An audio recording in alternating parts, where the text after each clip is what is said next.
Back in town after a 12-day trip to Israel, did a Holy Land tour. We spent about 85% of that time in the West Bank and the Golan Heights. It's my first trip to the Middle East. Life-changing experience. It was incredible. We did a lot of walking and stair climbing. Kind of tweaked my knee a little bit. It was hurt before I went, and really beat up getting back. Grateful I did it. That was actually our first family trip since 2019. And my fear always, any freelancer, you're terrified to take a vacation because as soon as you commit, of course, that's when all the work comes in. And as is always the case, it's not that 12 days that I was gone. It's something in the universe, just when you carve out a vacation and when you let your customers know you're going to be gone, it seems to snowball and turn into like leading up to and the weeks after I'll have these big gaps. So this is the live example here was my last job was on the 7th of August and it's currently September 8th and I haven't worked. So 1, 2, 3, that's 4 solid weeks. I have 2 more weeks that at the moment are wide open. My next confirmed project is in Vegas the week of the 25th. That's locked in, it'll definitely happen. Now I kept track specifically to publish this video on missed work. So the 12 days I was gone, I missed out on 7 standard rate, normal package shoot days for myself, 2 of which were live hit and news packages for cable news for 2 different networks. That was a total, a 3-day assignment and a 1-day assignment. I missed out on those. Those were both within Texas. And then I missed a 2-day magazine show, 3 camera interviews. So I would have had my 2 FX9s and FX3 as on that show, plus myself, plus my lighting gear, my van package. And then when they also wanted me to bring in a grip truck and a grip electric crew, sound person, hair and makeup. So that would have been a nice little turnkey production for me that unfortunately I was on vacation. And then there were a few other like one-offs totaling 7 days. And then I had 2 things pending, like multiple hold dates just before we left town. And they both ended up, one went away, the other one pushed right into the dates. It was a 2-day, let's see, I'm trying to think now. I think it was a 2-day shoot and day 2 was my travel day. So I got replaced on that one. It's just the way it goes. So yeah, 6 weeks of work. Now, while I was in Israel, being ahead, I think it's 8 hours, constantly I like slept with my phone next to my head. I wanted to be diligent about those text messages come in. So many bookers and producers, it's like they might give you an hour grace nowadays, but sometimes it's like 15, 20 minutes, particularly with news. Like you got to get back right away or they move on. So I got a text from a producer I've worked with for over a decade in California, wanted me to shoot some interviews for him in Austin. So one day, it was the day after I got back in town. He texted me, it took me, I think it was about 2 hours till I realized, because I was asleep, the text had come in. And when I looked at it, I did the math and it was midnight in California. So I was like, well, I'm not gonna text him back now. He's probably in bed. I'll send him an email so he sees it first thing in the morning. And did that, went back to sleep. And then when I woke up, it was like 6 hours later and I discovered the email I sent had bounced. There was corporate films in their URL and it was singular versus plural. I don't know why it was in my address book like that, because I've worked with them and emailed them before. But anyway, my fault, somehow a typo. So I shot him a text at that point. Like I said, it had been about 6 hours. And at that point, he'd already covered it. He's like, oh, I hadn't heard from you. I haven't talked to you in a couple of years. Last time we worked together was just before I moved in the middle of 2020.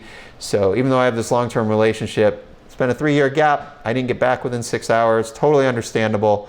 And then I had put together 2 estimates while I was over there for dates when I got back. One of which was coming up the week of the 18th, travel project for me, 2 cameras.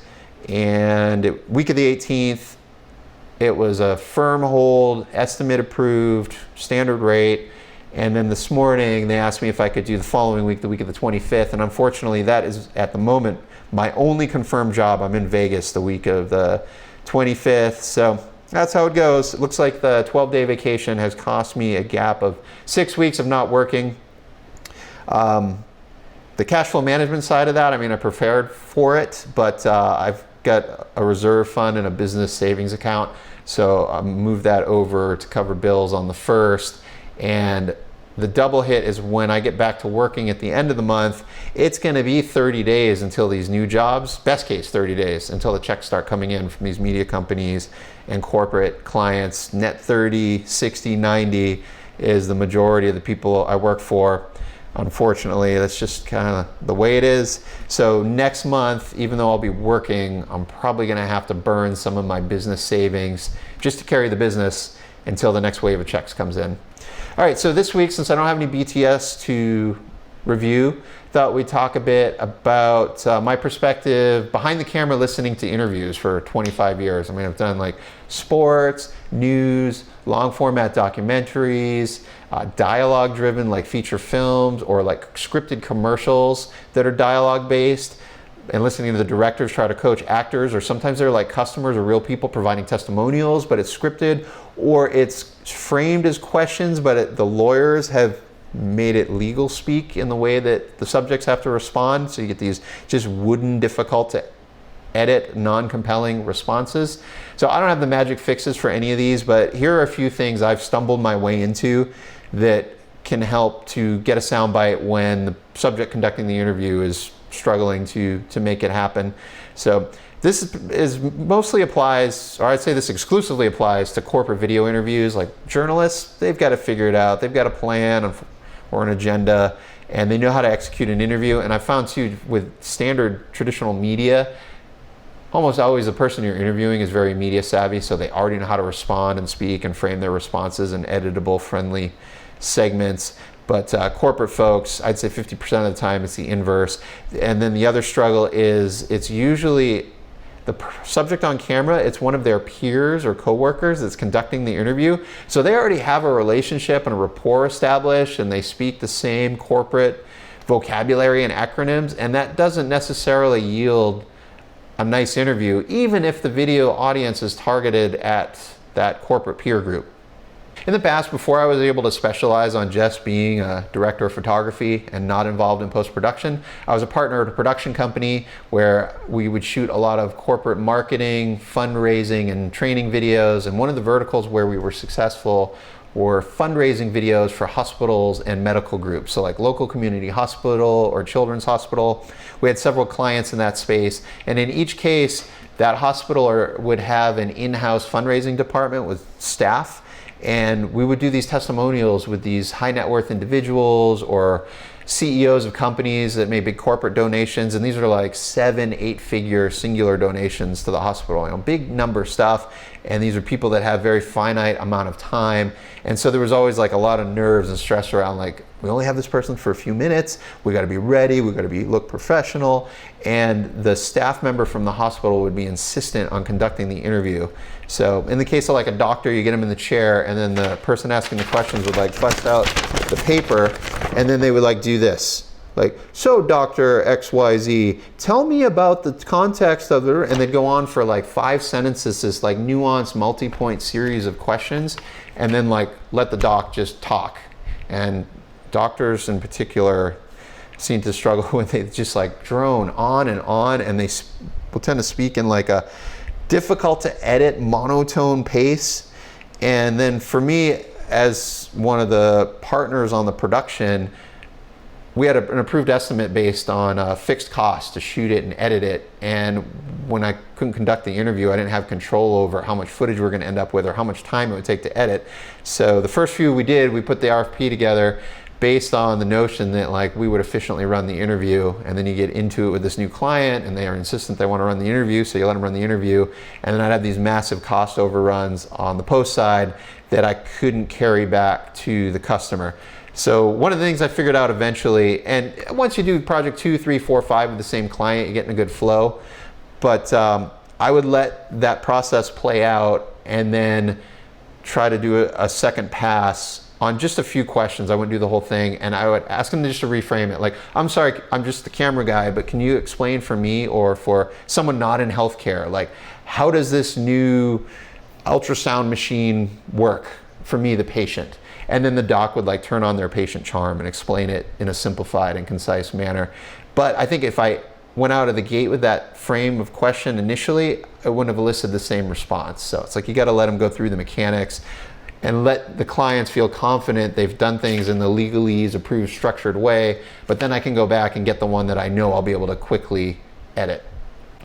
Okay, setups for new interviews with people that are nervous and not media savvy.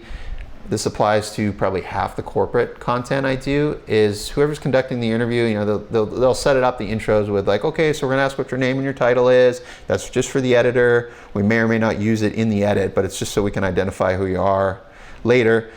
And then when I ask you a question, restate the question or reframe the question in your answer. So like if I say, what is your favorite color? Don't just say blue, say, my favorite color is blue. Or sometimes people are so nervous and they're not fully getting it that they'll say something like, what is my favorite color? Blue. Like they re-ask the question and end the statement. So neither one of those is particularly compelling. And so what I like to do is, again, I play the idiot behind the camera and I'll do something like, okay, that was good. Can we just try it a second way? Like, just talk to me about colors. Like I give them kind of a broken, open-ended statement and they've already run through it. So they'll frame it and set it up and answer it differently. So it sounds silly when we're talking about colors, but like, what are the challenges with supply chain management? The challenges with supply chain management are like, okay, that's your standard wooden answer, or they'll do the nervous, what are the problems with supply chain management? Those problems are X, Y, Z. Instead I'll go like, again, just like, explain this thing to me, this supply logistics. Like I'll intentionally screw up the question, and again, it's in like kind of a little bit of a broken sentence, and that seems to like get people like, oh, this guy's totally lost. All right, I'm gonna dumb it down, I'm gonna explain it to him from scratch, like, and they'll remove some of the industry speak, and often I get a better response. Not always, but often like I get the, hey, great job today. I know you were here to light shoot and get me usable sound, but the fact that like you got that super nervous guy to talk about the product, thank you, you saved the day. Now, next up is sometimes you need to know, even if they ask you for your opinion after the interview, it's best to just say, nope, that was great, I have nothing additional. Classic example for me, I've done a lot of pharma FDA trial, patient testimonials, and doctor testimonial videos, and those things are so lawyered up. Like those are usually the ones where we're nowadays doing a Zoom feed, and I've got multiple legal on the feed, someone in PR, someone in marketing, someone from the drug company, someone from the medical group. They're all weighing in to measure this subject's response. They don't need the knucklehead camera guy to interject there unless I had a technical problem. The last interview tip I have for you, and this bails me out like, I'd say once a month, when the clients look to me after or mid-interview because they're struggling to get the right answers, or they're just like, hey, did you hear or think anything you want some expansion on, is this technique. I'll give you an example from a real project. About 6 months ago, shot some biotech testimonials. It's for a publicly traded company, but the product is still in the trial stage, is seeking government approval. So this, we're interviewing doctors and like chemists, lab people that are staff at the company, and researchers, very like high level medical, scientific, technical content. And the audience is a peer group of lab people and docs that are in this biotech space. So during this interview, I was having trouble following along, and at times I just flat out tuned out because I'm trying to frame and focus, and I don't understand any of the context of what they're talking about. And then they did. At the end of the first or second interview, who was a nervous scientist, they asked me if I had any additional questions or if there were any technical issues. And so when I get put on the spot like that, one thing I like to do is an audience perspective shift. So this project we're shooting is intended to peers, doctors, and researchers, but it's a publicly traded company. So I'm like, ultimately there's patients involved. So I'm like, would you mind reframing the product's application to a prospective patient? I know that's not the context for the video we're shooting, but it'd be great just to have that on the shelf for the future. And then everyone will, oh yeah, that's a great idea, let's do that. And we do that, and boom, it's this nice fluid, again, like natural language that a much broader audience will understand, and has the potential to get used in the primary use case. And then I circled a second time with that same subject, and we ended up doing this throughout the whole project. Said, well, hey, you guys are a publicly traded company. fairly new IPO. I think they've only been on the market about 2 years. So I'm like, hey, would you mind just doing like an elevator pitch to a prospective individual investor and an institutional investor on the company? And that was with the CEO in the chair. And she loved that. So at the very least, even if they don't use that, it kind of elevated, I think, my position with that client that, hey, that's a good camera guy because he shoots great looking content, but he's also engaged and interested in our products, and he's looking out for ways for us to expand and do a better job of engaging with our audience. So I wanted to try out this new 24mm lens. I bought this Sigma Art 24 E-mount about 6 months ago, and it's been in the case. I haven't used it on any projects. I think I threw it up when it first came in, took it out of the box, like, yep, it works, it focuses, put it back in the case, and I haven't used it. So trying it out right now, let's see. So my hand, full extension, is touching the lens hood, and I would say I'm maybe 3'10" from the sensor. So I'm very close with my non-photogenic face on a wide angle, full frame 6K FX9. A little curious to see how this looks on camera.